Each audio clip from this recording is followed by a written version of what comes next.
but it's such a massive monster that it literally made the Ice Age. And I'm like, all this is really stupid.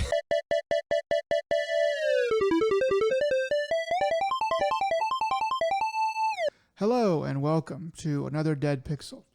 We're a podcast about video games, anime, life, and a little bit of everything in between. I am your host at this time, um, and here with me is my good buddy who got so angry at his computer that after he lost the RNG on his waifu game that he kicked his computer and broke it. It's Joe. Joe, how are you doing today? Um, could be doing better, yeah. So as you might used to have said, welcome to the bottom of the internet, because really you can't get much lower, unless if you dive into politics or religion. But we don't do any of that here. So, anyways, yeah, about that waifu game. Usually I do those on my phone, and that's why I put the most industrial phone case I could possibly have, just to take the impact on the wall. That's just generally the rule of thumb. And also make sure you aim for tile flooring opposed to drywall, because phones do stick in drywall. So that's my recommendation. Those are the words of wisdom I have for you today. So what In made the you beginning, switch over to like the PC? Just you needed more power, or you needed to rig it or something like that. well, it's so much easier to do when you're starting a new game. It's so much easier to just do the wipe and reload until you get, you got to re-roll your character so you get the most optimum starter characters. Or else, what's the point of even playing if you're just going to be like behind the eight ball from the very beginning? I mean, but when it comes to my PC, we've been doing a lot of recording lately because you decided to go on vacation kind of last minute, and you're going to be gone for a little while. So we had to get a bunch of canned stuff in. And I just assumed my computer just hated the sound of your voice to the point where, like, no, dog, I could deal with you once a week, but like four times in a row, I'm just going to hang myself. And so, yeah, I hit the power button, nothing happened, and tried doing a bunch of little quick self diagnostics, nothing. Yeah. Grab my old PC, plug that in, and they're like, "Oh yeah, we can work for you." Oh wait, you're going to talk to Nick? We're going to go slow as molasses now. It's like literally 10 minutes to upload, like to get to Windows, and now we're just not even going to respond to you. So after two computers being down, now we're on my phone. So yeah, sorry for the sound quality dropping drastically, but we're trying. This is where we are. This is where we are right now. That's okay. This is going to be a short and sweet episode anyway. That we recorded not too long ago in real time, so I haven't had a chance to get to too many new things. And yeah, like Joe mentioned, we were doing some canned recording and stuff like that. It's actually pretty good pretty good luck that that your computer, everyone's computer, held up um, with those other recordings. So I'm really glad for that. But yeah, you know. We really don't have that many technical issues for how many episodes we've done and how regularly we have it. So I guess we have to count our blessings for that. All right. So Yeah, we'll take what we can get. So for sure. we will take what we can get. So yeah, I haven't had much chance to play anything since the last time we talked.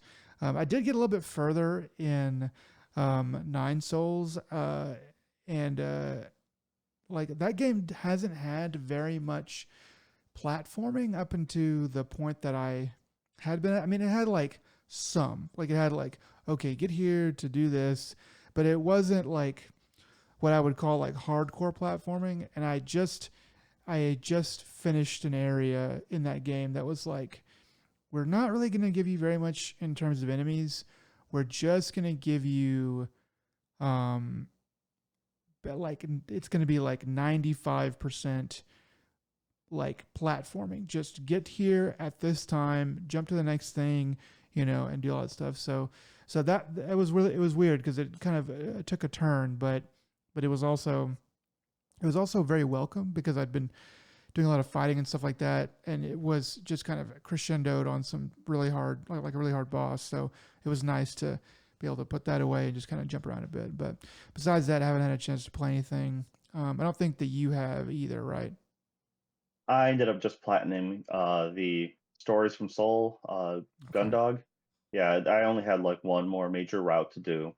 I really, started it's shortly in the beginning of the game. There's a a key scene, I guess is the best way to put it, where you can either side with one party or the other, and then turns out when you end up doing the one route, it then quickly branches to like three others, and which kind of I think I mentioned this before. It's just you kind of figure this out in the game.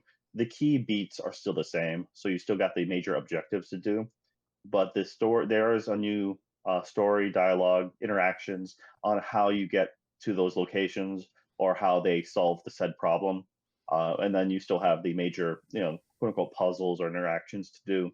And yeah, that was it, man. I finished it up, got my platinum. I really enjoyed it. There's still a little bit more story in there if I wanted to, but I'm thinking I'm done with it for now. But funny enough, between the last recording and me platinuming it, we ended up they did a patch for it, which was odd, I thought, because I'm like, there's not a lot to patch to this game. Um, and one of my semi complaints was the font. They ended up having Mm, like two sets of font. And there was like a vivid or something like that in a classic or traditional mode, and the the classic mode was the one that looked better on my 4K TV, and it happened to have a little bit more uh, bold slash rounded fonts. And then if you went with like the more modern font, became like really thin, like single pixel level, which might be better on a PC or like a monitor, a game, but like inches away from it, but opposed to having it for sitting back on the TV, it was just too small.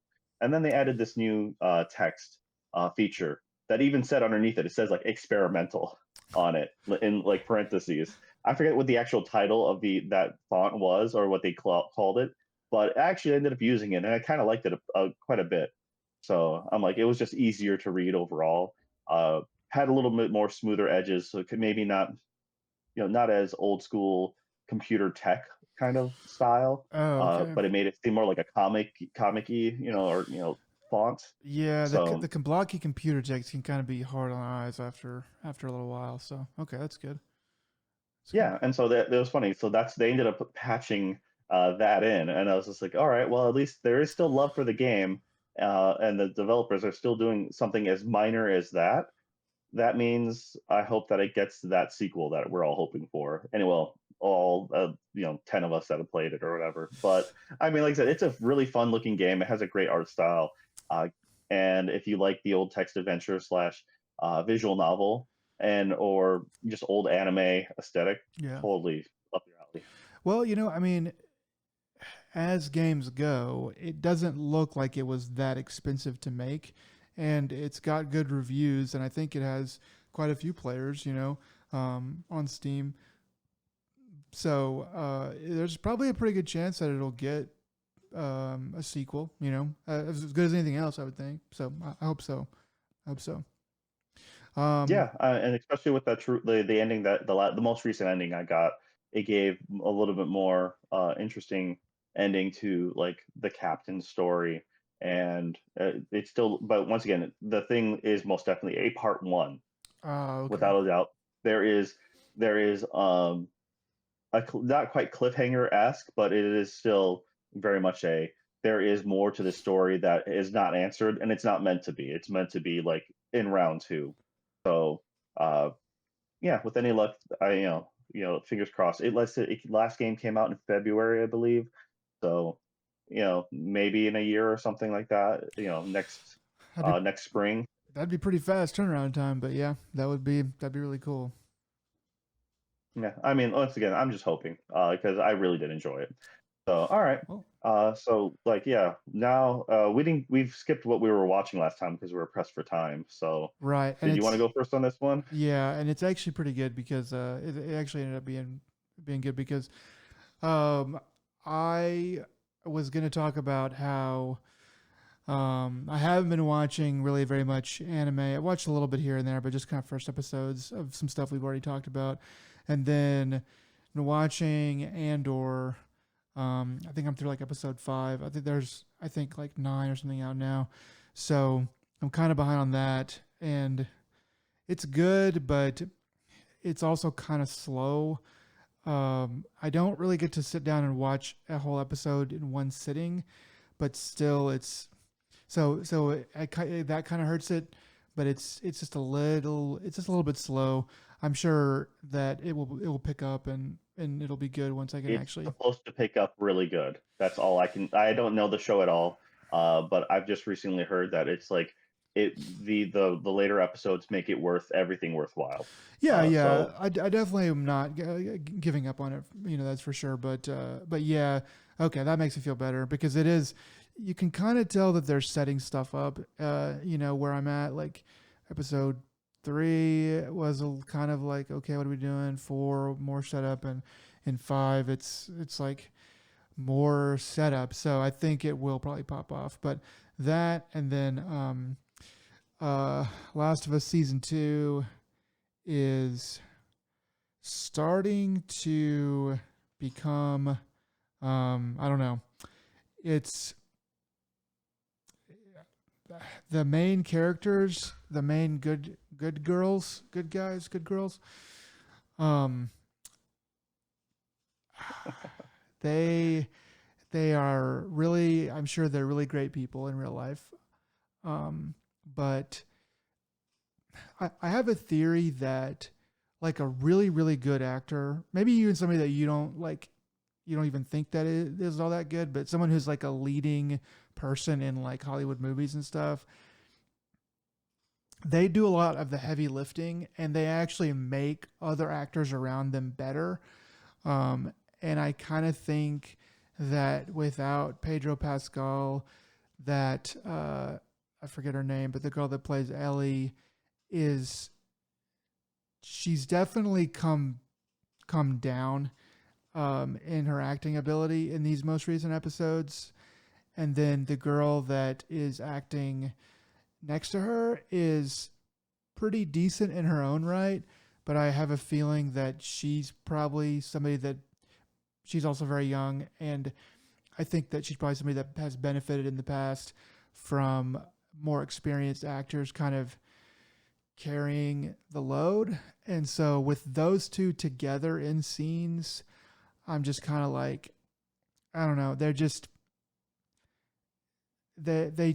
don't together have enough gravity for me right now. So it's not a, well, part of it is probably the actors in place, but I'm going to say a lot of that is also the story. Um, you know, everyone knows anyone who's played the games.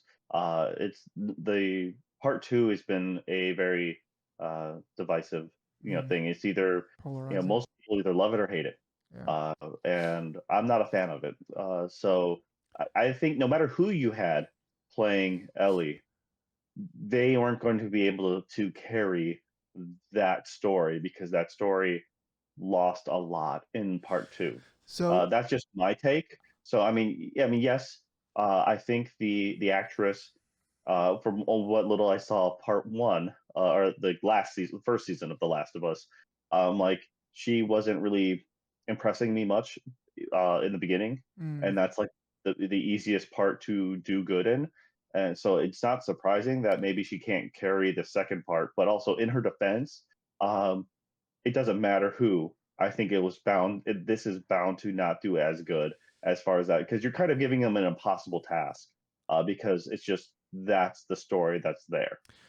I think that you're right too, because like the way that this story is sort of broken up is you've got the two girls kind of running around, and then you've got I'll just call them the bad guys and kind of what they're doing, and what they're doing is way more interesting. There's they're just kind of the problems that they're having, which isn't shown very much, but it's all older actors, and I think just their story is just more interesting, and then divided the way that it is. It's like, okay, this is interesting, and then this is not, and then back to this is interesting, and then this is not, and so it's very much it's very much juxtaposed. Whereas two parts that were both pretty close, you wouldn't really notice or care, but since I think there's a bit of a weakness on one side, it's exacerbated. But it's still not like a bad show. I would say I know it gets a lot of hate, and there's a lot of crazy people out there who dislike it for like a lot of different reasons. I'm definitely gonna keep watching it. Because it's not like horrible enough to quit on, but those are my current thoughts through. I think I'm halfway through episode 4, so yeah. And then go For ahead. me, that's the equivalent of hate watching something, because Oh, okay. if I were to continue watching that, that'd be, because you once brought up like I can't understand why you would someone would hate watch something, Mm. and for me it's I consider hate watching when it's like I know it's not good, or and like it's not, and I'm just kind of wasting my time with it, and it's like Well, just to kind of see how it ends or see how it becomes better. So maybe I'm using the word hate a little too easily, mm. but when it comes to a lot of other shows that I've seen, I feel like that is essentially, it's like you're not thrilled to be watching this anymore. You're just kind of going through the motions because you're kind of pot committed at this point. Like I've spent a season one, or I've spent X amount of episodes in it. I'm like, I might as well just finish this sucker out. I Well, don't really, you don't really have high hopes that it's going to get like way better. You're like, at this point, you're like, it can get better, but is it going to get great? Probably not. I, So I think I'm in a little bit different position than you would be if you were watching this, because I think if you were watching this, which you kind of have already done, since you know where it's going to go, you would watch it and go, I know where I know where this is going, and I can do the math on what I'm seeing and what I know the story is going to be, and I'm out. Whereas I don't. I mean, I could pretty much guess kind of some of the major things that are going to happen, but I don't. But I haven't experienced this story before, so I'm like, well, maybe this will happen, or maybe that will happen. So I think I have a little bit more hope than you would at this point. But yeah, I mean, it's yeah, definitely at least you have tempered expectations. yeah. Despite me coming into the game when it was new, and then being like, "What the heck?" Because by the time season two came around, you already knew the Joel twist in the beginning. Yeah. You knew that was going to happen. While the rest of us who were playing the games did not at the time. And once again, it's like the part that I'm most curious about is they've already declared a season three going to be in the works, Oh, and really? I forgot about I that. almost yeah, like you want, yeah, I don't have access to the computer to double check what I just said, but I'm pretty sure we talked about this before. Okay. And so my question was like, are they going to extend episode two, or I mean, so part two of the game, are they going to extend it to make it 2 seasons worth of content because there's so much back and forth, or are they going to kind of do like continue the story beyond the game? And that's where my curiosity comes in, because I'm like, if you do that, because they almost immediately after two came out, Neil Druckmann, you can find quotes of him saying like, we're gonna, like, we have the story underway, and then as time and time went on, and as it, like, the more dislike, or I guess, or the more divisive it became, and there wasn't as big of fandom and fervor. The sales weren't as good as for part two as part one. The narrative on that was like Neil Druckmann kind of started slowly. Every time he got asked, would walk things back a little bit more and a little bit more. The way at first it made it sound like, oh yeah, he was really far along. They have this great vision for part three, and then slowly went like, yeah, we're looking into it, yeah, and yeah, we have an idea. We're talking, we're shot, like, and then eventually it's just like, we're not doing it. We don't have plans for a part three. And it's just like, wait, isn't that the opposite? You're supposed to go slow and ramp your way up, but he, like, it turns out, maybe that vision that was originally there wasn't the vision that everyone else wanted to see. And so I'm like, I'd be really interested in seeing like, hey, we're not making part three of the game, but we are doing it in like TV version, because that would be kind of amazing just to Oh, see what we get out of that. okay. Uh, So so Good. I pulled up a Forbes article. So basically, uh, unlike season 1 and 2, season 2 and 3 are covering two halves of a singular game. Okay, so So they are expanding, like stretching it out to make it work. this So you makes me can want to stop watching. This makes me want to stop watching right now. Like these efforts. Gosh dang it. Well, this is the problem I had with one of the biggest problems I had with the second game was the second game was too darn long Uh, because you feel like it kind of gives you a fake ending, and then all of a sudden like, and we're carrying on, and kind of gives you a second fake-ish ending, and you're like, and we're still going, and then they finally do end it, and for me it was not as satisfactory as what I wanted out of the game, um, and then but it's like, oh yeah, but of course you'll do it this way, so then you can mess with us in a part 3. Uh, yeah, I've bought the first game twice. I bought it on the PS3, and then I bought the remake on the PS4, mm, and then they recently came out with the PS5 version. I'm like, nope, not touching it. They also, and I've never actually bought part 2. I checked it out from the library, played it there, and I'm like, yeah, I'm glad I played it. I went ahead and got my platinum, or at least yeah, I'm pretty sure I got the platinum on that one. I couldn't get the platinum on the first one because it required me to play so much of the online game. And while back it was then, yeah. interesting, I don't do online play for trophies. So, anyways, besides the point, that second game, I played through that just and I really tried liking it, really tried giving it a fair shot. In the end, I feel that I don't know, they got their own ass too much.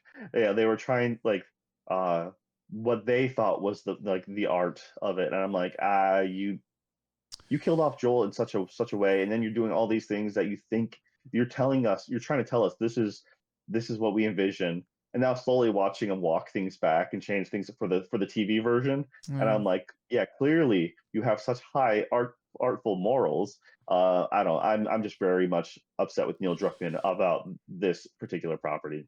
Um, Yeah. I Well, yeah.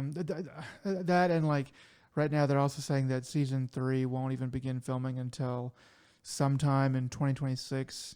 So basically, even if it's January 26th, um then then like people on at Forbes are doing some guessing here, but they're they're thinking like October, let's see, or like May 2027 would probably be like the earliest that the next season would come out. They probably will fast track it, I would think, a little bit more. Like they might have a better idea, but it is kind of weird that they won't start filming until, I mean, it's May now. They're not going to start filming until 2026. So it's like, why are you waiting that long on a show that, at the end of season 1, you could be like, well, we didn't really know if we were going to have a season 2 or not because it kind of wraps well enough. And if it didn't do well, yeah, there's all kinds of reasons.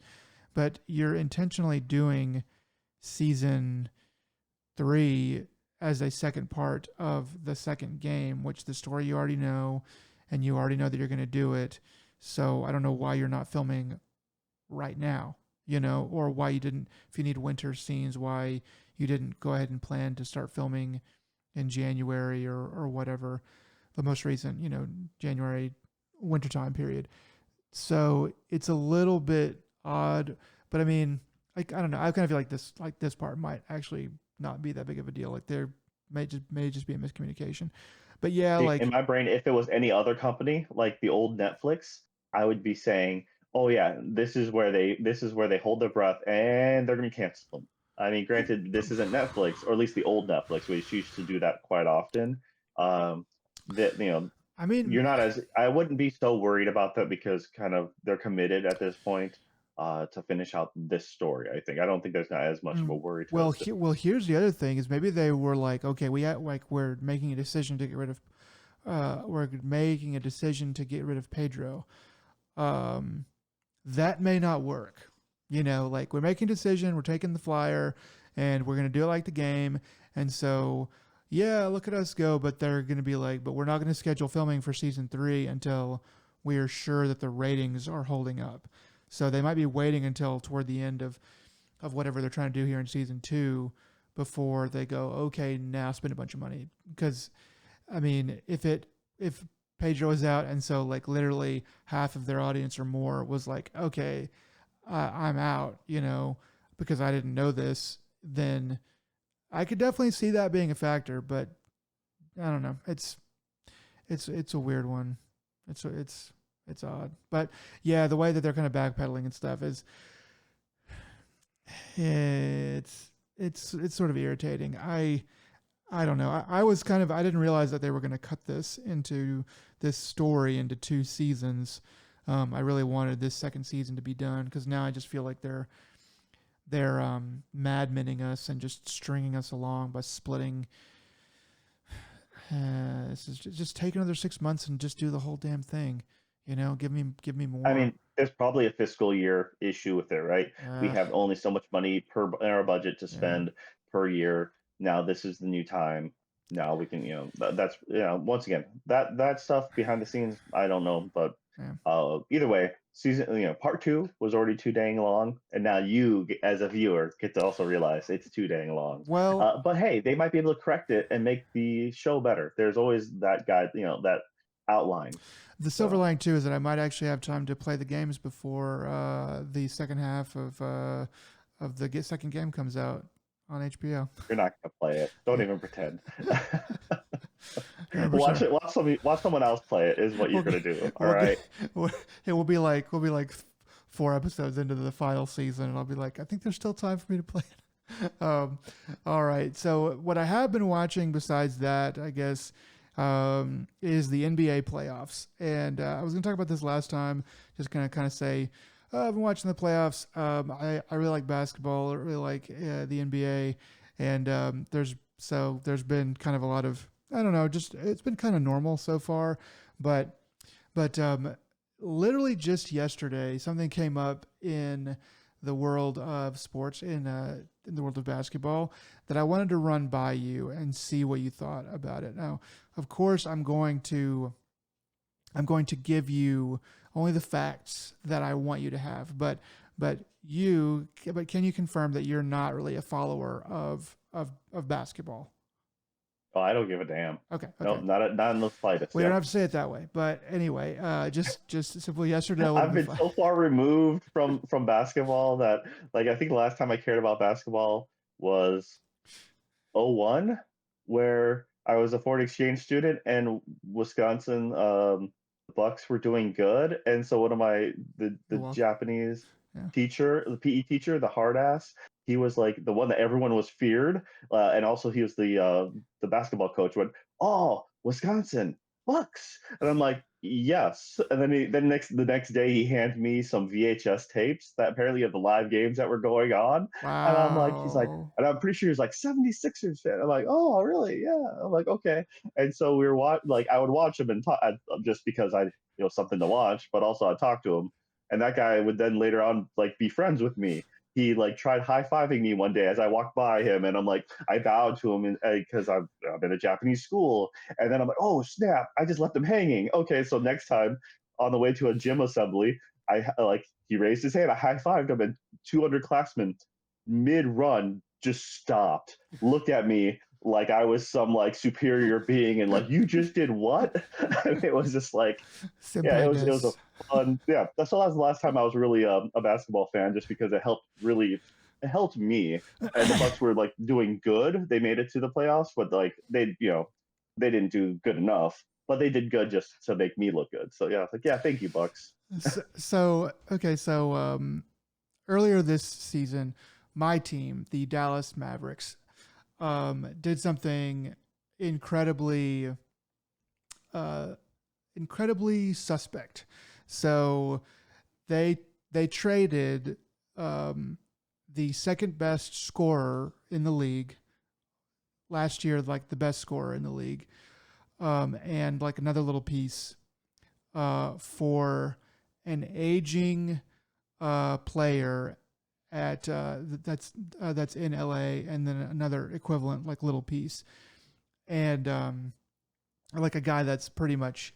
I mean, he might have like 2 or 3 years left, and the guy that we traded was named Luka Doncic, and he is coming into the prime of his career in many ways.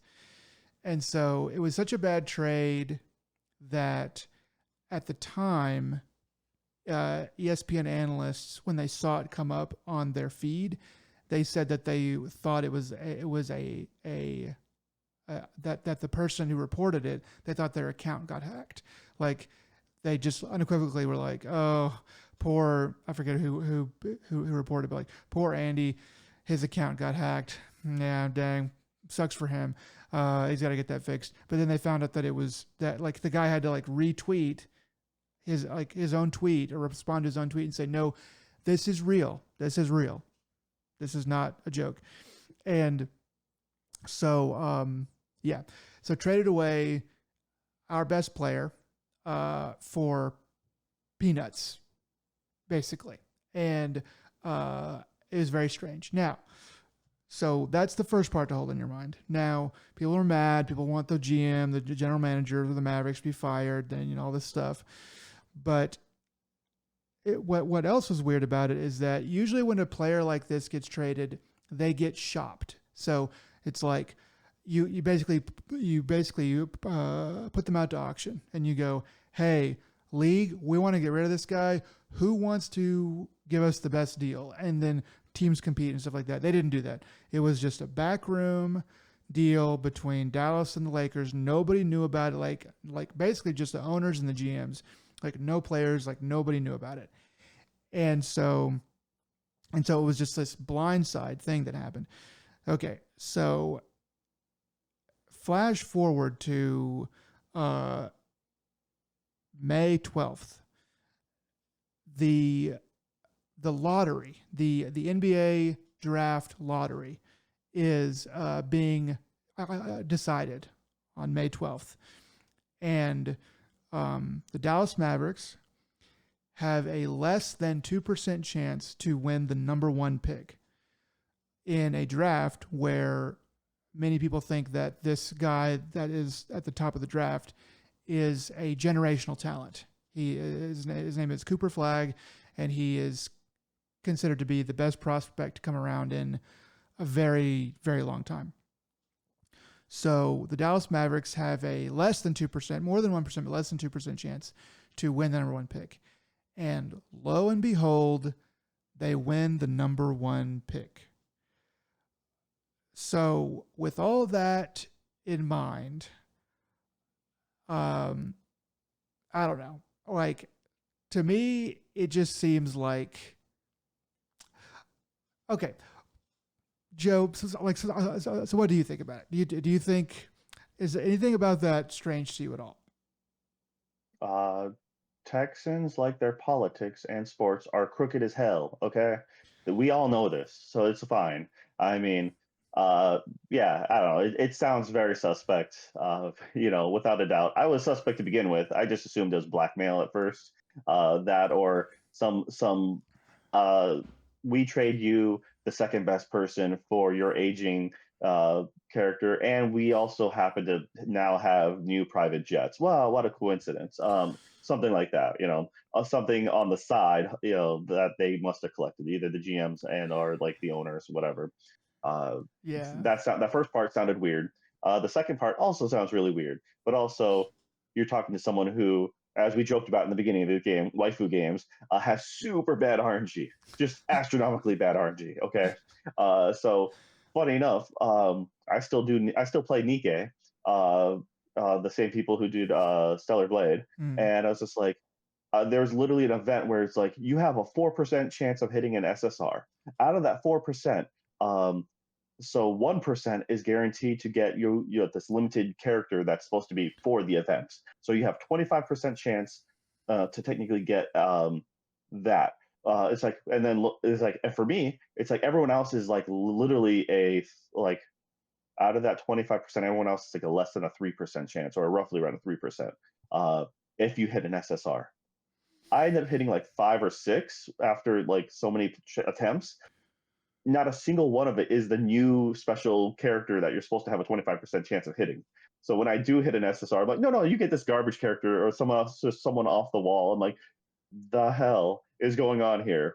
And eventually, I did eventually get it, but it's just like my buddy, on the other hand, reminds me every time like a new event comes up within the first day or two, like, yeah, I got the new person. Here's a photo, just to Mm, rub it in your face, because they literally know it gets a rise out of me. At this point, it's just like tongue in cheek, like, yeah, you effer, you know. yeah. But it's just, anyways. So when it comes to the you guys getting a less than 2% chance of happening to get the best person, and I'm like, yeah, on the surface, it's a 2% chance. Behind the scenes, who I knows? mean, if it had been like a normal season or whatever, or if someone had not done something historically colossally stupid in terms of bad deals, like the most obvious like bad deal, like in they're saying like the historic, like literally like in the history of the league, worst deal probably in the history of the league, if not close to it, um, like even before hindsight, and if that had not happened and just behind closed doors, and then and then this had happened or this hadn't happened, I'd be like, okay, it's whatever. But for it to be like clearly, I mean, to me, it's just so clear that it's just so clear that somebody was like, hey, um, we need you to do this so that LA has this, and then when you do that really stupid thing, we're gonna make sure that you guys get you guys get compensated. You guys do that stupid thing. Everyone's gonna think you're an idiot. You guys get compensated on like a few months later, and it's just So too. once again, I'm not entirely sure of how the draft works for the NBA, but at the same time, you know what? If it was really, if the whole thing is really rigged, where everyone they try to rebalance the teams, you know what? I would actually be okay with that. But that, Well, that just, it well, it's seems, supposed to because if be. they already have number two, and if they were destined to get number one, then that would just, it'd be kind of broken, right? Yeah. So I can see them, behind the scenes finagling, but I kind of wish that would be for all, like, a lot more sports. That'd be kind of funny to see baseball or football, get rebalanced in such a way.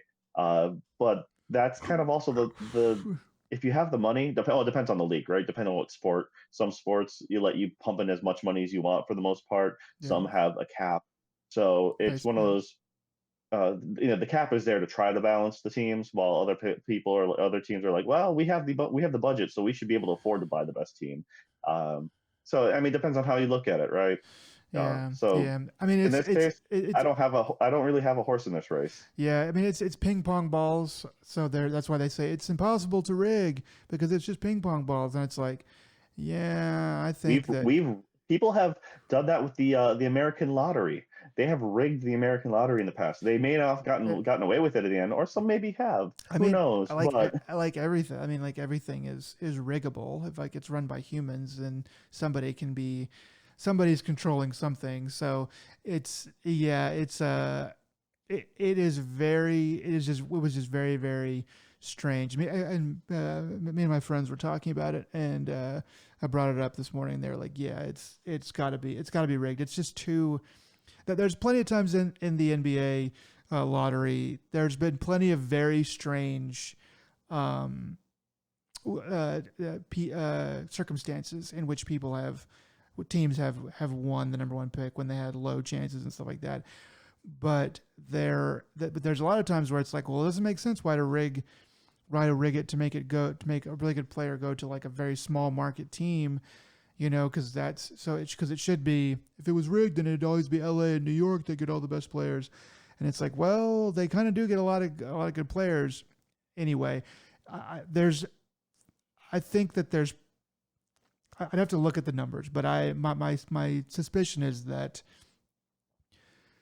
low percent chance teams win when there is something to win, because there's years where where the draft isn't very good, and it's just like, and it's like, well, this guy will probably be a good player, but this guy will be a good player, but there's nobody that's really going to change a team here. So I think those years, it's just very fishy that nothing really happens in those years, but the years where you have a big talent, stuff gets weird. All right, so that's enough about NBA. stuff. So what have you been watching, Joe? How's the old Tube Wars faring for you? All right. Well, I finally got around to watching that. Was it Godzilla X Kong, The new the New Empire, Empire? mm-hmm. Yeah. Oscar Uh, Oscar worthy, right? so yeah, this is. I know you're a fan of the new King Kong generational thing. Um, Everything post Skull Island for you is like that. Well, you don't like Skull Island. You have a soft spot in your heart for Peter Jackson, and you like the new stuff. Well, this is widely looked at as far as the Godzilla versus Kong, and then Godzilla X Kong New Empire. This is the weaker of the ones. I think I so. Yeah. actually Oh, okay, good. kind of disagree. I disagree with that. I think the New Empire is better than Godzilla versus Kong on the fact that it has 100% less of Millie Bobby Brown. Her character, those associated with her character, with the exception of like one person, which was that streamer, the podcaster, conspiracy guy. Mm-hmm. I mean, uh, yeah, this movie is New Empire's dumb. It's just a dumb King Kong thing. I mean, like we're gonna do a dental scene because I mean it just makes no sense. We're gonna make Godzilla decide to sleep in the Coliseum like a cat or something Yeah, like that. It's just because we want to show him doing that. Yeah. and then returning back to it like it's a familiar bed. It's just like, all right, whatever. I mean, because up until then, the millennia of or the entire time of the Coliseum existing never has done that before. But now it's just a thing. It's just like, all right. I think that Um, my problem with the New Empire was that so like the first part of the Complete movie. spoilers for New Empire because I don't care enough. So I'm just gonna straight up say that like I'm not gonna hold anything back. That's fine. If I spoil something, I apologize. Okay, go on. Well, I was gonna say the humans at the beginning are not on a green screen too much. There are definitely some, but they're kind of running around, but they're not really doing anything important, and they're just kind of like trying to get to the monster or whatever. And then once the monster stuff, King Kong, Godzilla, and all the other stuff starts to happen, the humans, anytime they're on screen, they're like literally just there standing in front of a green screen. Um, it really took me out because they it just shows them going into a very simple set with a big green screen behind it, and them going, whoa, just like looking up at the thing that isn't there. And yeah, like that took me out of it a little bit. And then the story, for some reason, the story in this one just didn't quite grab me. I didn't like hate it or anything like that, but I did. But I'm with the I guess the consensus that the one before this I enjoyed a bit more. But yeah, See, I think that what happened is for me, uh, this one is more stupid than the previous, right? okay, But But the fact is, the previous one did such an IQ drop that was shocking to me. And then mm, this is the next logical step. So I'm like, okay, this is, this is like like worse, but I knew what was coming. Like the yeah, first one is when you're just walking, like after Godzilla, King of All Monsters, you're like, all right, that was the Monarch stuff was stupid, but for the most part, it was all right. Millie Bobby Brown and her mom that's all very dumb. But you're like, okay, once again, not so much like she's a bad actress. It's just her character, her role is just it's unfortunate. Once again, anyone who's stuck in that position would still do a bad job at it because it's just poorly written. And her character in Godzilla versus Kong was exceptionally bad. In fact, they made her worse than the previous one because now she's like full of teenage angst, and we need her to be like her and her friend's sidekick to push the narrative, and they just happen to figure everything out perfectly when the things happen. And I don't. It was very stupid. Then like her father character, like we have him barely talk to her in the beginning. So if you don't remember him from King of All Monsters, then Mm. you don't know who this person is. And then they go into the magic pod, which like speed shuttles them from Pensacola, Florida to like Hong Kong. It's like from there they're like, now we're in Hong Kong, and then the dad's like, me too, and like, but we're like, wait, why? There's been no explanation, and at one point I'm like, is that Lance Reddick in the background? Zero words spoken. I'm like, what the hell? Like, how do you just waste a talent? He's credited, and I'm like, I don't think he spoke a single word in that movie, but because he's there in a background shot, I'm like, wow, that's such a waste. uh and of course, like any Godzilla movie, which was kind of funny and also really stupid, is just like uh, after the destruction of Hong Kong, they're like, her father just happens to find her just running through the town. Like you're never gonna find anyone just running through Hong Kong. But anyways, beside the point. So that was so jarring, and then of course wanting to make King Kong this cool character, which the entire movie is just him getting his butt whooped. But because now he has an axe infused with, like, I'm assuming Godzilla power, that makes him a viable threat. And the whole Mecha Godzilla thing was poorly executed. So Yeah. going from that to this to Mm. New Empire, I'm like, okay, it was so dumb to have a Hollow Earth, and now you're gonna go have a Kong fell into a hole and went into a semi hollower Earth, like, and Yes. there's all these, and Okay. then there's Scar. I think his name is Scar. Like Yeah. there's now another angrier like Kong The who the leads everyone orangutan. else, and Yeah. Yeah. Uh, and that was someone once I saw someone talk about that new little monkey, that the sidekick that follows King Kong Oh. around, and it just he referred to him as Dewey from Malcolm in the Middle. And ever since they said that, I could not like Unsee unthink that. it. uh, Uh, yeah, that little thing's just there to sell toys. Yeah. and it's so ugly and it's so stupid in every way possible. It was the concept of like, well, the bad Kong, I think his name's Scar. It's like he can just control the ice lizard with just a stone, and just because, and he just goes, and then he goes, oh no, I can't control myself, but it's such a massive monster that it literally made the ice age, and I'm like, all this is really stupid, but this I is forgot about just that. incrementally stupid. Yes. Like, It does I get mean, Oh yeah. it's I unfortunately remember all of it because I was sober while watching this. Um, That's your and it was mistake. yeah, it really was my mistake.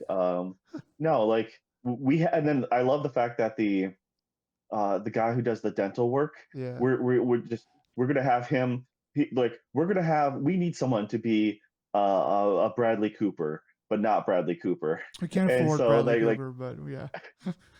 and so every time this dude jumps in a vehicle, he's like, "We got to play some licensed music in the background for him." It's like as he's, it is by far a very dumb movie. But once Yeah. again, compared to the IQ drop of Godzilla versus Kong, I mean, the only thing that one was better with is like if you just wanted to see Godzilla just be angry and just like wreck shop, then that was pretty cool. Uh, and compared to this one, where it's just like, it's it's more of what it is, I guess. You got to see Mothra, or at least their new re-envisioning of Mothra, which not the biggest fan of either. Um, Yeah, yeah, I think these movies benefit, like it's like getting the scale right is actually pretty tricky. It's hard to get that visually correct um on screen, and it's not like you can just hold a wide angle of Cog next to a building and see how much taller he is in a building or whatever. You can't just do that. Like you have to like make it more dynamic. And for some reason, I just didn't think that the scale stuff that they did in this movie was like really all that great. Like a good example would be the movie Pacific Rim. Like I know we always like call that movie up as being like so great and stuff, but like that movie has a good mixture of like sometimes we're going to show you how big they are from like being inside of a building and then like walking by. Other times we're going to show you like them wrecking into a building at a wide angle. Other times it's going to be like they're going to be out in the ocean, just going to be fighting each other. And like I feel like the Godzilla Kong movie before this one did a better job of that. And this one, the stuff in the Hollow Earth, I was like, okay, so we're just like all like we've just rescaled everything so that Kong is now just normal sized, you know? And I didn't like it's like, well, this is cool for like fighting and stuff like that, but that aspect of mega or ultra got taken away for me because Kong was now fighting creatures that and that were his size, and also the tools they were using were like his size, and the rocks they were throwing were his size. So it's like, okay, we've lost a sense of scale here. But yeah, I mean, 100% less Millie Bobby Brown. That might actually, that's a good point for why New Empire was better. I mean, it's once again, everything's ridiculous in it, but at least it makes the ridiculousness of it is more acceptable to me. Like, yeah, we needed to fight, we needed to obviously King Kong is a weak and is pathetic, so we have to give it some sort of weapon to fight Godzilla because Godzilla is the superior being. So we made it a boxing glove. We made it just a gauntlet that can auto equip itself. Literally, like it just hit the auto like seek button and it just autopilots its way onto its fist. It's like, wow, wasn't that really convenient? I, Um, I do think that they're so unfair to Godzilla because they do just make him a dumb lizard with like laser powers and stuff. It's and so I get they're trying to be like, well, Kong doesn't have laser powers, so we have to like, give him some like, you know, time with the humans and give humans, the ability to do something to be in the movie at all. But with Godzilla is really second fiddle in these movies, and I think that is probably the wrong way to go about it. I mean, I think honestly, I think that in these movies, as the series goes, each one should pick either Kong or Godzilla as the like 51 to 60% main character, and it should alternate. So like the next movie should be like got like it should be like, well, Kong's gonna be over here doing stuff and we're gonna check on him. But most of the movie is gonna be about Godzilla and what he's doing. And then in the next movie you switch back and you kind of go back and forth because I feel like that keeps it fresh and it keeps it fair. Well, what happened was with the Skull Island, you ended up having the proportions issue. You've already made Kong a certain size, Mm-hmm. and then by the time they have the meetup, you're talking about like I honestly think they've made Kong bigger by the time, but still a creature that is smaller than Godzilla.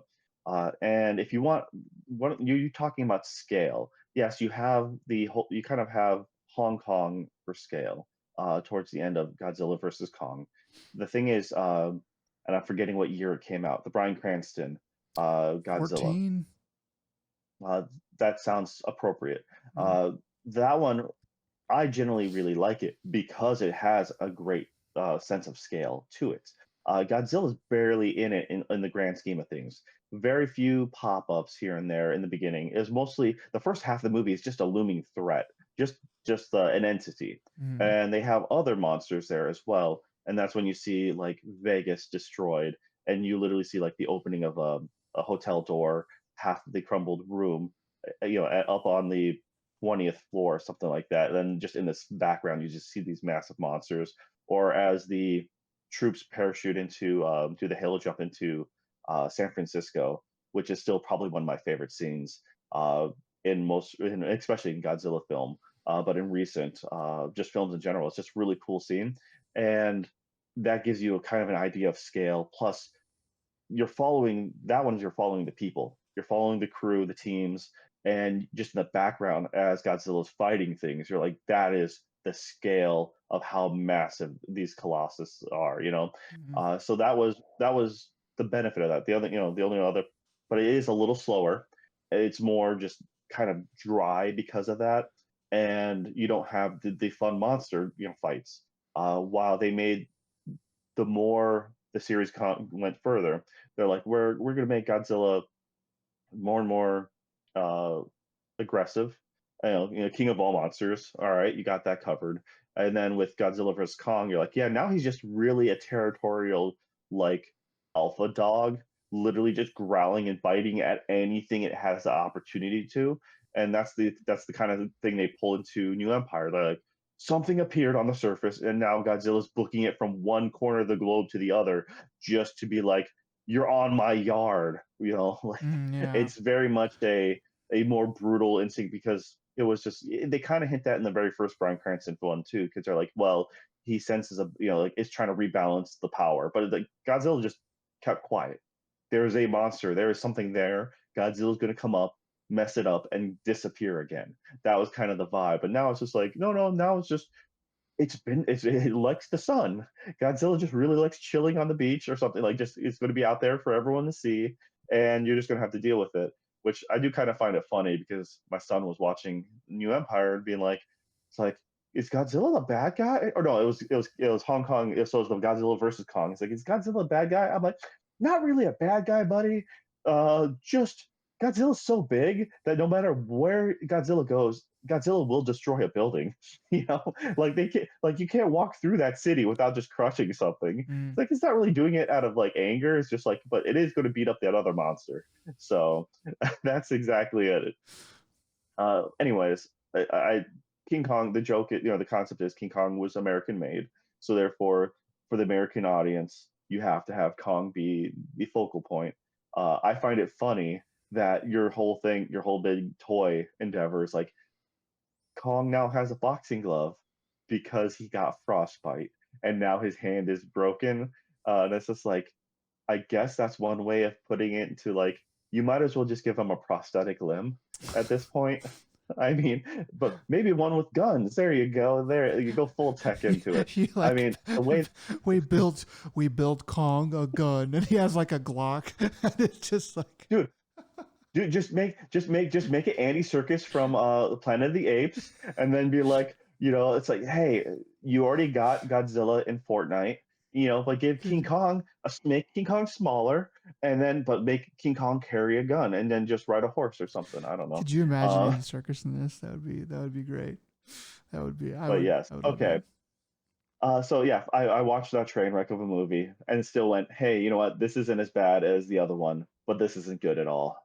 And then I proceed to then influence my child to watch older films, Godzilla films or something. I'm like, hey, you want to watch some new some of the Ultraman stuff? And one I will recommend is Ultraman Arc. I don't know if I said this before, but all I know is episode one, the dude makes all right, so Ultraman makes a shield to block the kaiju, and he just a shield of light, just kind of literally makes a box, pretending to be a mime, like, oh no, there's a glass box, you can't, and then the moment it breaks it, snaps it in two. So it's, and then proceeds to be like, oh, it's like two broken pieces of glass, and then shanks the monster in the ribs. And it's like, whoa, that is awesome, actually. It was just like, he just straight up just stabs the kaiju right in the sides. I'm like, that's pretty brutal. I love it. So yeah, like this is what and that's they have the first handful of episodes of that just on YouTube in English with like some of those same voice cast from like legit anime. And so I was like, oh wow, okay, that completely took me by surprise. And also, it's stupid, over the top, kind of the characters. It's the Japanese type of acting that usually would be reserved for their dramas or something like that, but done in this superhero context, which makes it seem really great, because it's a caricature of things. It's just like you have a character who just loves coffee to the point where they're like, yeah, so I'm like, so where's your coffee maker? And the guys are like, we what?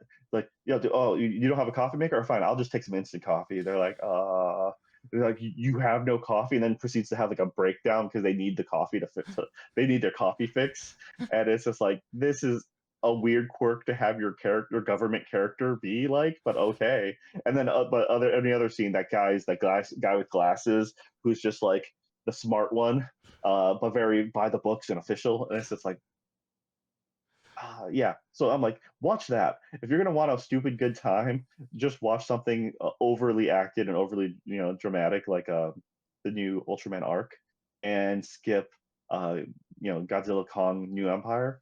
That's the way to go. All right. Okay, what else you got? All right. Let's see. There was since I don't have the my computer up and running. All right, I think one of the ones I just watched was the new initial. Well, new. They did an Initial D remake. I don't know how long ago it was, maybe a few years. But it's called Initial D Legends. This was off of Prime that I was able to watch it, and it's a retelling of the original Initial D story. Anyone who doesn't know, Initial D is a racing anime. Uh, Traditionally, the idea was this kid works. His dad works, owns a it's a Fujiwara tofu shop. So the tofu shop, they do deliveries across this little tiny mountain range to the town next door, and the dad used to drive that route. Um, and while driving this mountain range, he does, he's known as a legendary skilled drifter. So he knows how to trick those corners, and he eventually has his son, which they don't really talk about. They don't really show this in this version, but they make it. I think he makes his son start driving his route for him at like age 10 or something like that. It's like some stupid young age. Like you make it feel like you can barely reach the pedals, and you're gonna drive, a manual This transmission. mountain pass manual transmission. Yeah. Okay. And yeah, it's just like, and he part of his training was like, okay, I want you to drive there. You got to be pretty fast, but also you're driving with tofu in the back. So if you're too rough, the tofu's going to break apart and it's going to be damaged goods. Of course. So he's like, here's a cup of water for your dash, and if the cup of water spills, while you're driving, you're driving too rough and you're not driving appropriately. And then as he gets older and faster and better, the cup of water that goes like from half full, he keeps on adding water to it till it's a pretty much just hit brimming the entire time. Wow. And that's how good of a drifter he is, because he can drift. It might as well be one of those old car suspension commercials where like we have a glass of wine on the hood of the car and it's not spilling. It But it anyways, it is it's ridiculous. it is funny how they keep finding ways to put kung fu into movies and TV shows. I mean, it's always that's to me that's like the kung fu like when you can snatch the fly from my hand, your training will be complete. It's always like that, or some kind of glass of water like bounced on the head while they like jump around and stuff. Anyway, I always love to see that. All right, go on. Yeah. So anyways, this new one, it's done with the part of the jarring part for me was like I didn't know if it was the same show. I thought maybe it was just a new story, a spin-off story, in the same Initial D universe. But after watching, I'm like, oh no, this is just a straight remake. But why does the main character look so bad? And I'm looking at him, I'm like, he looks really terrible. And then in hindsight, I'm like, okay, I guess he's not terrible, but they made him look more Ike-men. Ike-men being like pretty boy. They Mm, try to give him better features, but because of that, they make him seem very bland, very generic. uh, Because the main character, his original art style, is kind of homely. It's like mm, it may sound worse that way, but like he's very distinct, and because of that, you can most definitely see it's like the original manga style and the original anime as well.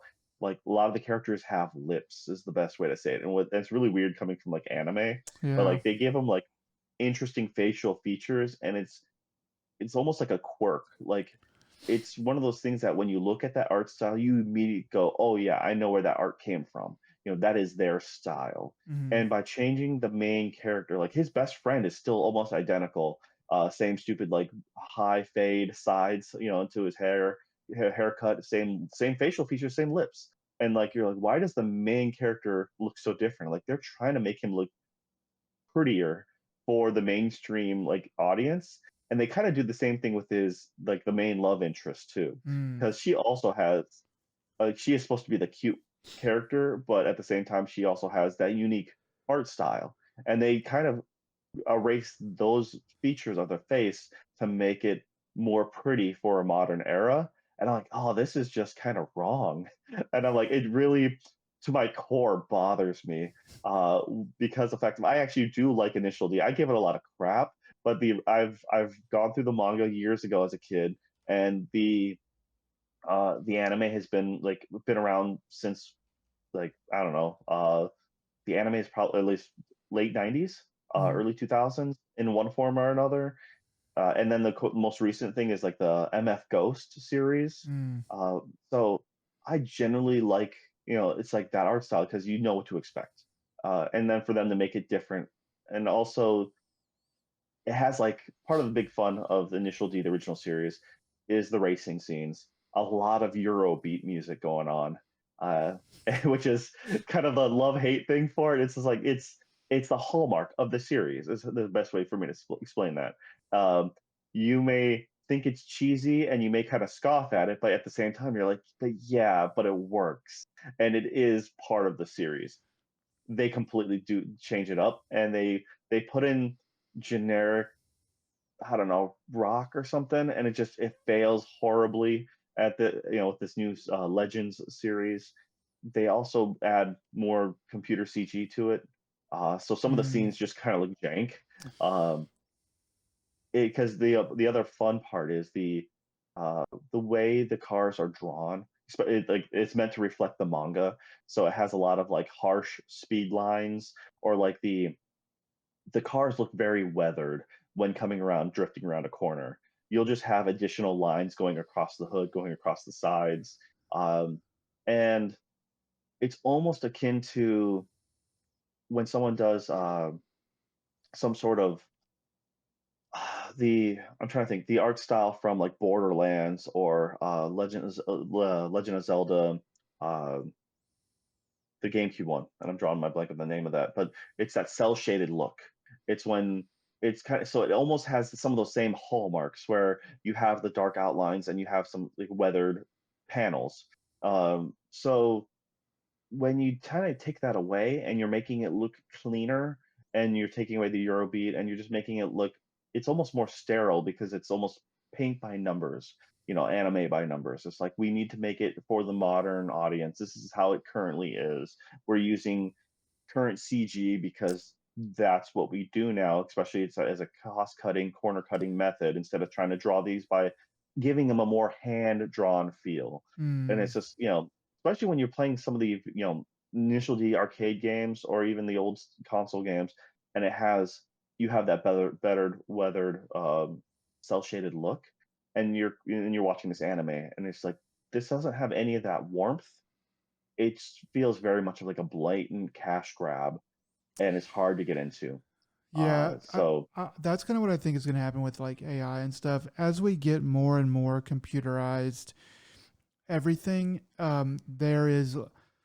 there's more room for people who are not talented to have a job in animation, in anything like that, and that's fine. That's great, but but that also means that everything is kind of starting to look the same, slowly but surely. Like there's a lot of different styles and stuff that gets produced and remade in AI. But I have a feeling that as that becomes more prominent and computer graphics kind of get mixed in there, it's and like basically the human touch is removed, more and more, and things get made faster and bigger, that it's just going to kind of, it's going to take away kind of a little bit more of that flavor. I don't know how much is going to go. I kind of have a feeling that as long as humans are making stuff, even if it is highly computer assisted, in all the ways, there'll be some level of kind of charm to it. But yeah, I've kind of noticed that as well. A lot of things sort of seem more similar than they did in the past. Yeah, I had to quickly look up the. I kind of agree with you on that for sure. And then I just quickly looked up the year of. So I believe this one, Legends, might have been around 2014. Um, so it's not, That's pretty. it, Yeah, it's that's a kind while of, ago. yeah, it's a little older now compared to now. And then, but one thing I do have to recommend is, I believe it's the 2005. It was a live action Initial D. I'm pretty sure it was originally produced in like Taiwan or something like that. Um, but they nail it really good. That like it's pretty faithful to what Initial D should be. Mm. And so as a live action adaptation, I'm like, you know what? That's I would give it a watch. Once again, I'm pretty sure it's the '05 version. I'm not sure if there's any other live action versions, but it was specifically like a Chinese or like it was either Chinese or Taiwan. I just knew it wasn't a Japanese live action film, which like when I first saw, I'm like, all right, this should be interesting. And then afterwards, I'm like, oh, that's actually way better than expected. So uh, once again, is there not a lot of act like racing anime out there? There's some weird ones and some unique ones like X Driver or something like that, Mm. which is like a weird future setting kind of thing. All cars are automated. So it's a weird outlier. But as far as just pure racing goes, that's one of the reasons why Initial D kind of influenced a lot of the uh, drifting concept in the states. I mean, Tokyo Drift, especially that scene at the end, like the mountain pass and stuff like that. I guess, I mean, I would assume that they took a lot of inspiration from Initial D on that. I don't know for sure, but anyway. Yeah, well, it's one of those things that it's a staple. Drifting is kind of like, well, it was popular in Japan for a long time, and this was the staple anime that promotes drifting. Like you can't uh Yeah. there's just no way around it. It's just like, well, there's only a handful of things here and there that are hallmarks, and this is one of them. So, anyways, I just happened to catch that anime for the first time, and I'm like, wow, this, like I said, it just felt really wrong in a lot of ways. So, don't bother watching that, is all I can say. Okay. And then there was a new anime that started getting dubbed that I came out with, or that I took a look at, and it was, I believe it's Teogonia, and there's a handful of episodes out now. Mm. And at first, I'm like, okay, it's just like a fantasy setting. Uh, Essentially, it's almost like a monsters and magic kind of world. It's a bunch of these. I don't know how to explain it. It's an era of which um, it's like medieval. It's pre-medieval era because it doesn't seem like anyone has like a metal armor or anything like that. It's like a almost tribal-esque society. There's towns and infrastructure, but there's a lot of the people are the main characters like lives in poverty for the most part. Part of the foot soldiers of this world, and there's ape-like monsters that are outside the town. So yeah, this like, all right. So it's just a weird older time fantasy setting. All right, that's okay.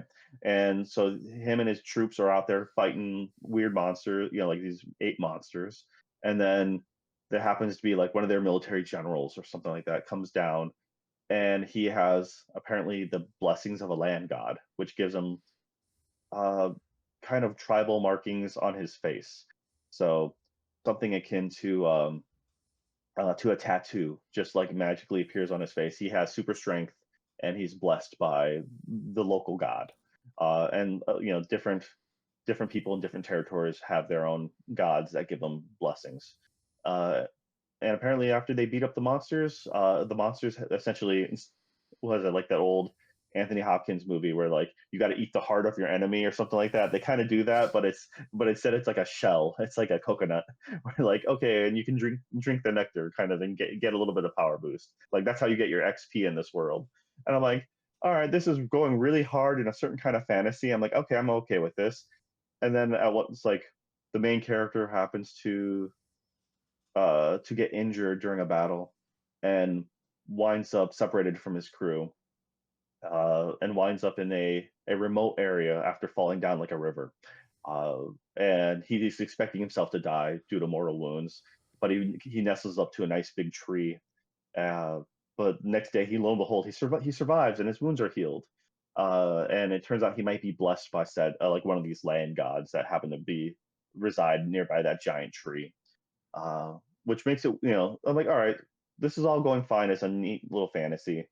But then they're like, oh yeah, but we got to make an isekai too. I'm like, god dang Gotta do it. the isekai. So apparently this kid is some sort of reincarnation or something from our world, our Oh time, yeah, I do because remember he has seeing flash. some of that. He has So he flashes has of a the modern city falling from yeah, and which it's just like I'm like, all right, fine, but anyways, like, was it necessary at all? No, unless if he starts like doing like we're gonna make a modern town. I really hope that doesn't happen. But anyways, there's like 3 episodes in English so far.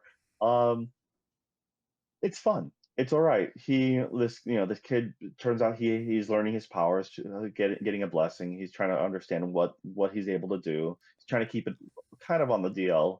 Um, and he meets, he has friends and stuff that are pretty solid so far.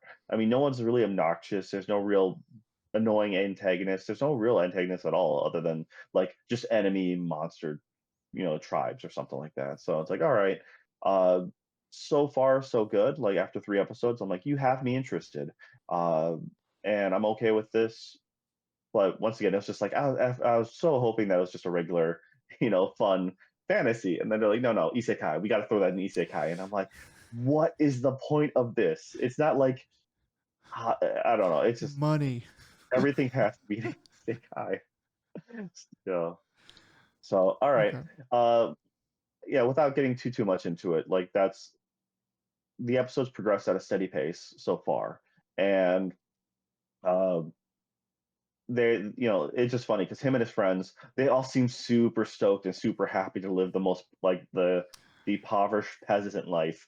And that was the one thing. It's like after their first main battle of episode one, they're like, yeah, they get like they're all having a celebrating in a feast kind of way, but they all get like half portion of a food, of a dinner. But they're like, they're semi like, man, I kind of wish I had more food. Well, we at least got food and we're all happy. Yeah, it's like, they're all like, and then they're There's looking up something. at the table and the Lord has like a full meal, like full Yeah, spread, and like that's messed up. they're very happy with their like mediocre lifestyle. I'm like, I mean that's the Lord get like the Lord guy getting like full portions kind of messed up, but the rest of it is in a weird way sort of sweet, where it's like oh the good old days where we barely had enough to, like we didn't even have half a rice bowl full, and but we were happy because we were all together. There's something kind of nice about that part, but whatever. well, I mean, that's the thing is the people really seem to support each other. Like his best friend, when he goes MIA in the battle, uh, actually he's wounded, so he tells his buddy to leave because they're about to be like catched up on by the enemy, and he's just like, and his buddy's like wants to drag him along. He's like, "Go! I would do the same to you." And but his buddy leaves, and he feels just torn up about it. And then he can't find his body afterwards, but he's just feeling like completely gutted. And then his friend finally comes back into town, and he's like super stoked. I mean, it's the characters feel nice and genuine as far as like interacting with each other. Um, and I'm enjoying that part of it Mhm. because not everything has to have a piece of crap antagonist or anything like that. It's, one might still appear, but at the same time, as of right now, it's kind of wholesome and it's just more like I'm curious what happens next. Yeah. So yeah, Okay. all Well, right, good deal. that's really about it for what I've been watching as of right now. So all right. Good deal. So then jumping over to the news, we've been going pretty good, pretty good while now. So we'll just hop through some of the news here. Um, Blizzard Team 4, the developers of Overwatch, I guess Overwatch 2 now, just unionized. So it's about 200 people, and first like wall to what they're calling it, wall to wall a studio. So I guess just this one team at Blizzard has unionized.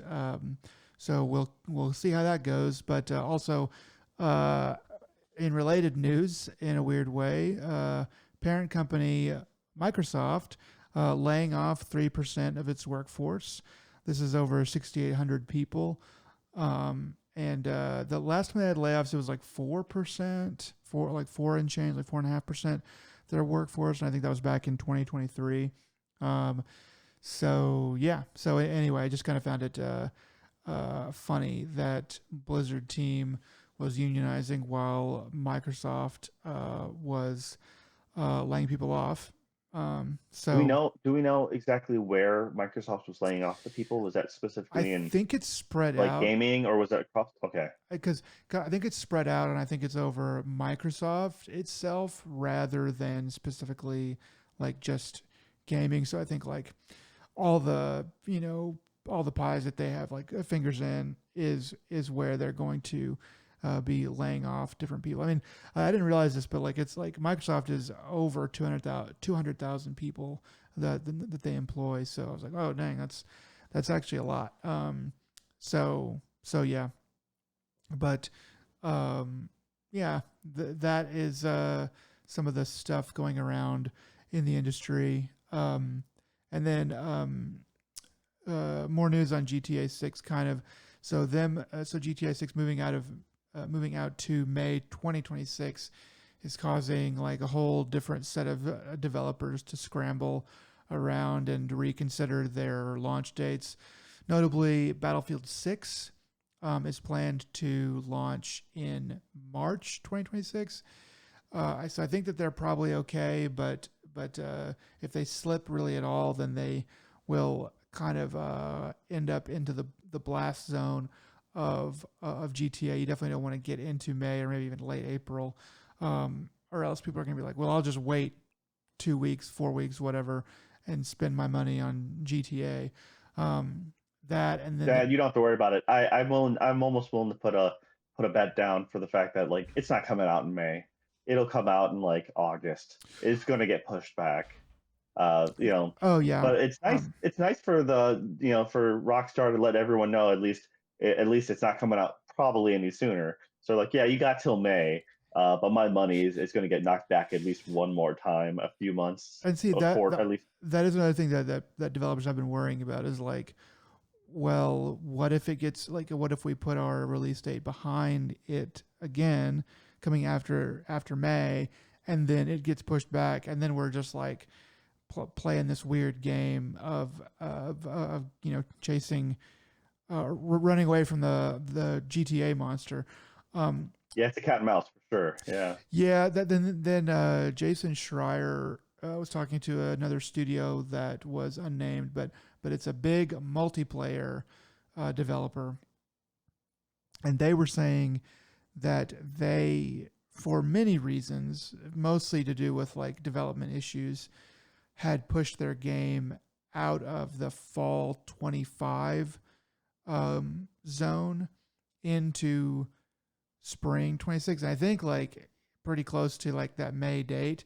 Um, and so they were doing it mostly for development issues, but they also, a big reason they felt was like, it was also like a very good thing that we would then be out of the GTA zone. But they were lamenting because it's like now we're kind of right back there. If we mess up, or if anything changes with them, then we're definitely going to be trying to release right at the same time. So So, what do you think is the safety window for post GTA launch? How much time should a company give? Should you give it 1 month, 2 months, three? Like, how long do you think like before it's like everyone's like it's safe to come out now? well, um I hate early announcements. I hate getting an announcement and then having to wait. I would say that, like, let's say that you're planning to be like you're planning to be able to make an announcement in May or even like April or something like that. It's like, okay, once you get to like you get to where you can make that announcement, that's when you decide. And I think if it's if you can make the announcement, then you announce and give it like maximum like a month. If you're in that zone, you really got to be careful. And I think you give it like max like a month, because That way, if it's April, um, let's say it's April 20th, 420, and you haven't heard anything different from GTA, um, then you go, okay, we're gonna announce to put out um, in June or maybe July, and then and that way if GTA moves, it probably would have already been announced by then. The other thing that you want to do is you want to, I mean, if I was a developer, I would be working on figuring out a way to pull some strings and get some information. Like, even if it was like not official information, even if it was like not like highly doubtful that it's perfectly accurate, I would be looking for any kind of edge to go, hey, what are those guys over at Rockstar doing? And just someone at a bar telling me, like, I have it on good authority that they're on time and they're still planning to do that, or hey, I have this or that. But other like it's to answer your question, like it's kind of impossible as a layman or as a person that's not in that industry specifically to give a good answer. But I would say hold your cards as long as you can and do your research, um, and then hope that they just come out on time. Honestly.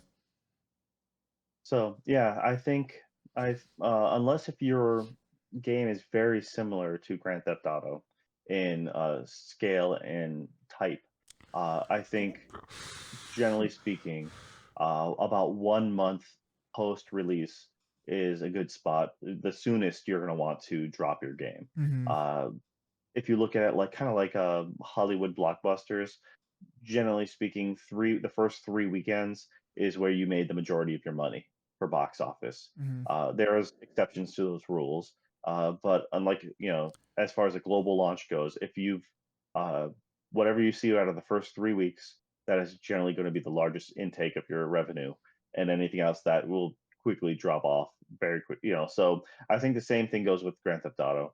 Um, Unless, like I said, if your game happens to be very similar to Grand Theft Auto, uh, That's for example, like a lot of people comparing that Mind's Eye coming out, I'm like, they are probably very happy, but they were going to come out there. I think they're still coming out this June, like June 10th, I okay. believe it was the date.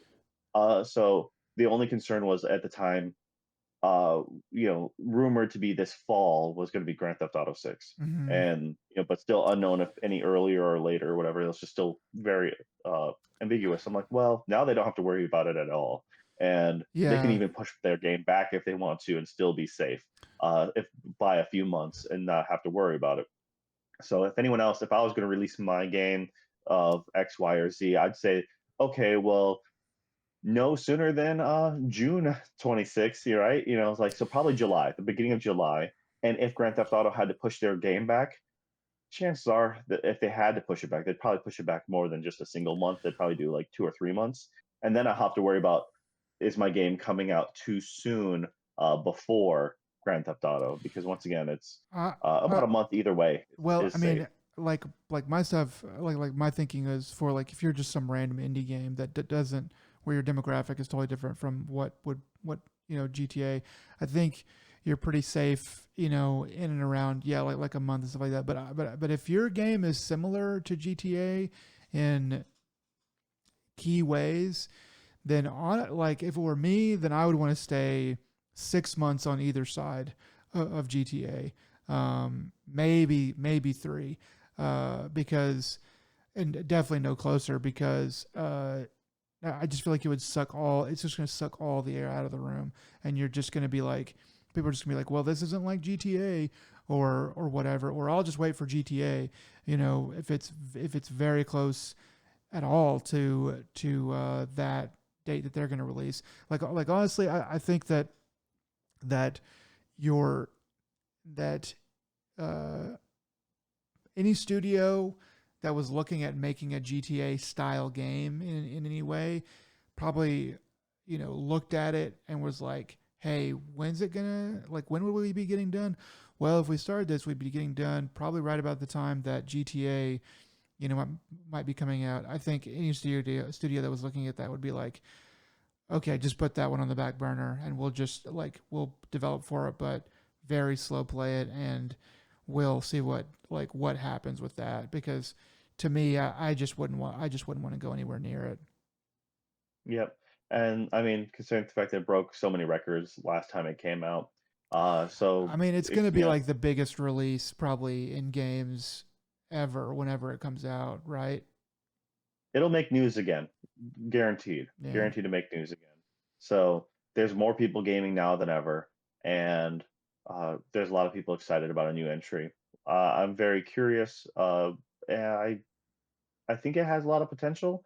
Uh, so far, what we've seen from characters, but once again, Rockstar loves their slow drip. They are kind of they are almost the masters at their craft of slowly building the hype train. And you're going to absolutely hate it. I wasn't a big fan of it last time, but they really do a good job of giving their fans something to clamor for. Uh, Come on, and all it needs to everybody, do is, and ride it. yeah. So, all Choo choo. right, that should be our new theme, sung by you in that exact tone. All right. That is one of the best things that A4 does. That hype train. Yeah, the A4 hype train for Tokyo Game Show, I believe it is. No, it used to be the E3 hype train, right? Yeah. But anyways, no, it's hilarious. Anyways, Let's see. Grand Theft Auto. Uh, Once again, it's not coming. Like for now, my money is going to get pushed back. It just Hmm. I feel it in my bones, and if I'm wrong, oh well. But You can feel it, I just feel bad for anyone who's doing it. Like, oh yeah, I'm going to release like in July, in August, dude. and then when it gets pushed back, they're going to be like, oh well, what do we do now? I mean, So yeah, like it's not coming out any earlier than May, so I think if you are looking at a May, June, July window to release in 26, I would just kick it. I would just kick it to August. That's as a start. I would just kick it to August as a start, and then watch and wait, and then maybe September, because it's like, well, we're already at the end of summer. We may as well just jump into fall. But yeah, yeah, well, good luck to those who are coming out, and it'll be interesting to see next year. That's for sure. vaya con Dios. All right, Fallout Season 2 release date announced for December. Renewed for season 3 already. So last time we talked about how they wrapped filming, and there was some suggestion that it wouldn't come out. I think this was just reporters speculating that it wouldn't come out until fall 26. And I read that and I was like, well, I guess you guys know what you're talking about. Turns out that they didn't. And I was like, I mean, at the time I was like, that just seems like so far away to release when you've wrapped filming. So yeah, I mean, 26, fall 26 is just like way too far. So this December, basically, first of 26 is probably when the show is kind of going to air a lot of its episodes. But also the fact that it got renewed for season 3 already is a very good sign. That means that to me, that means that they looked at what they had, looked at the acting, the storytelling, where they ended up at the end of season 2, and they were like, yeah, this is going to do well in the ratings, and we're going to go ahead and greenlight season 3. So I guess bad news is it doesn't end with season 2, but we'll probably get more of something that's pretty good, hopefully. Yeah, that's once again, it shows confidence behind them if they're willing to announce a season 3 before season 2 is even out. So yeah, for sure. Okay. Uh, And Go on. and then there's a couple other little things here. Tekken Boss wants to add a Waffle House stage, but Waffle House is ignoring his calls. So that is something that's been annoying him. They're considering making a Hustle House stage that is like a spoof or like a parody of Waffle House, I guess. We'll see how that goes. Um, What you do is you slap Waffle House with one of its competitors, like the IHOP. Georgia Huddle House, or Okay. just make it IHOP. Mm. Just straight up do an IHOP thing, and across Hop Tekken House. advertisements across IHOPs across the world. Mm. You know how silly and stupid that would be, but it'd be kind of great. That would So be silly and great. And then also related to fighting game news, there is a manga that's being made into an anime called "Young Ladies Don't Play Fighting Games," which definitely has my interest because it has many of the things, several things that are definitely in my wheelhouse in that title. But the news about it is that um, Street Fighter Six is going to appear in the show, so that will be interesting. And I hope I like all the fighting games like or end up being in there or something because that's just fun. I feel like fighting games are smaller than they used to be a long time ago, and the community is tight knit. So an anime about it should be something that all the fighting games can rally around. yeah, the uh, I'm trying to remember now. So Street Fighter has a history of showing up in different anime. I'm pretty sure they showed footage or they had likenesses in it was that Netflix show about a kid playing video games in like the 90s. And I cannot remember the name of it right now. The female lead High was Score her Girl? her whole thing is was that Was High it? Score Girl? Yep, yep. Yeah. High Okay. Score Girl. She just mute the entire time. She didn't. Never saw season two, but they showed a lot of major game properties in that. There Mm. was let's see, I think it was Akiba's Trip. The anime they have each episode was a different like hobby, and one of the hobbies that what they got into was fighting games, Hmm. and they recreated the Daigo like Oh was that yeah, the Chun Daigo. Li, yeah, like the Oh block, man. and so that whole that they recreated the scene with whatever the current must have been Street Fighter Five, I guess at the time engine, and it was just really funny because they also showed like said famous gamers and commentators like animated for like little snippets here and there. It was really funny. Yeah. So I do enjoy when they do a game when they show like either live game footage or are they're not afraid to or they're willing to work out with the company to have a one-to-one reference because when you have something like an anime all of a sudden showing Dark Souls or something like getting chomped on by a mimic or something silly and stupid Mm. it's like but it really does it's like you went and did the full thing not just making it a parody like a knockoff you actually have a licensed thing it's always fun to see. Yeah. Yeah, that is cool. Um, yeah, so we will wait and see how that goes. A little bit of bad news, good news here. That's kind of a joke. So Magic the Gathering does a Final Fantasy crossover. Some of the art looks okay on it. I like Magic the Gathering. I like Final Fantasy. What I have gotten tired of, not that I really play Magic that much anymore, or really at all, but one of the things that I've gotten tired of with Magic is the crossovers and bringing stuff in. There's a really good YouTuber, Talarian Academy, I think he goes by. Anyway, he's a kind of a Magic the Gathering commentator. Um, Talks about the state of the game. Very knowledgeable, really just a good dude.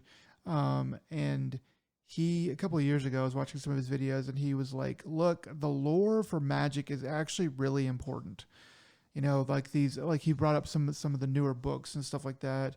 And he was like, these are not really as good as like a lot of the old ones, but he was like, the lore for Magic is important because it holds like it's like what holds the game together. And he was not really lamenting the crossovers as much at that time because there hadn't been as many. But I feel like every time you do a crossover, it's like it's fun. Like it's like eating candy instead of like it's like eating candy for dinner instead of steak. It's like, yeah, oh, this is good. Oh, dang, I just kind of like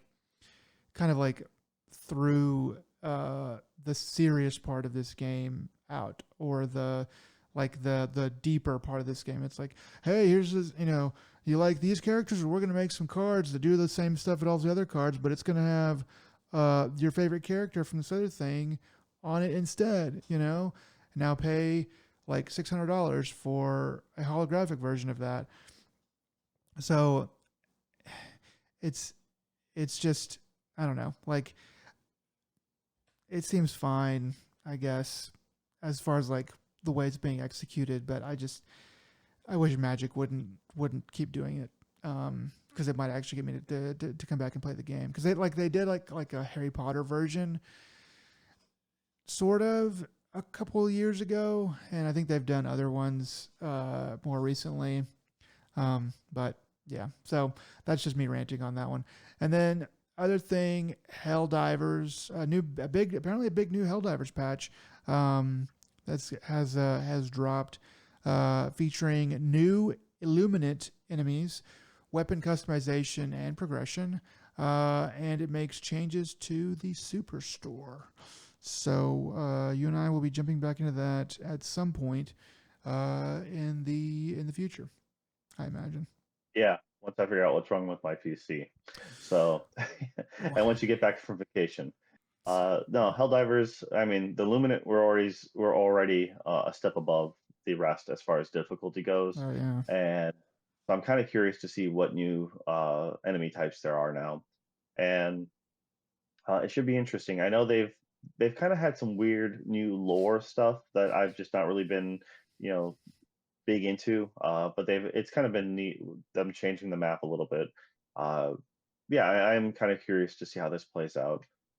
It's a game. It's one of the only games that I'd have no problem just playing for the sake of playing, uh, compared to any of the other games that make you do a loot grind.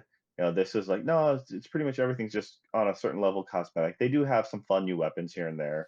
Uh, a friend of mine just discovered the grenade pistol and has proceeded to kill us multiple times because they forget they have it equipped, or they fire it too close to each other.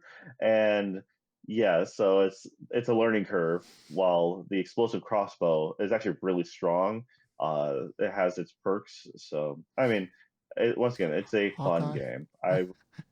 I'm still playing it regularly, so I kind of recommend it. It's other games I've lost interest in far sooner, that actually have a story. This has almost no story in it, and I'm just okay with just chilling and killing with friends. It's very good gameplay, and it is just the right level of stupid to be like, yeah, let's go do this. Let's go do some hell diving for Super Earth. Yeah. Okay, that's good. So we'll let you know how that goes. If you made it with us this far, thanks, and why. And also, yeah, I think that's going to do it for us. Joe, do you have any words of wisdom? Yes, when you make sure when you go out to the national parks in the U.S., look up the rules of bear spray. Some allow it, some don't, and also be willing to run faster than your friends or family, and just say that you love them beforehand, and make sure they have at least a video of their most recent will and testament, Mm. just so you can make sure to take advantage of that. You want to make sure that's up to date. Yeah, and you want to definitely research the rules of engagement when it comes to bears. Yeah. Okay. Thank you, Joe. That'll do it for us here at another Dead Pixel. This has been episode 127. We'll see you next time. Yeah, take it easy, guys. Bye.